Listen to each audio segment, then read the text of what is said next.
Hello guys, तर चला आज मी तुम्हाला तिखट पुऱ्या किंवा तिखट धपाटे याची रेसिपी दाखवते। तर इथं मी घेतलेलं आहे 3 वाट्या गव्हाचं पीठ, 1 वाटी बेसनचं पीठ, 1 वाटी ज्वारीचं पीठ। त्याच्यामध्ये घालते मी ओवा, कसुरी मेथी, हळद पावडर, लाल मिरची पावडर, गरम मसाला, अद्रक लसणाची पेस्ट आणि खूप सारी कोथिंबीर।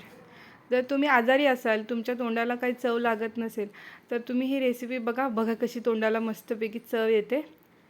तर इथे मी घट्टसर असा याचा डो बनवून घेते।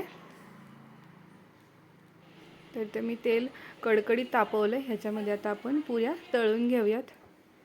बघा मस्त अशा टेम्पटिंग दिसतात, खायला सुद्धा एकदम मस्त अशा लागतात। जर तुम्ही अजून माझ्या चॅनलला सबस्क्राइब नसेल केले तर नक्की सबस्क्राइब करा।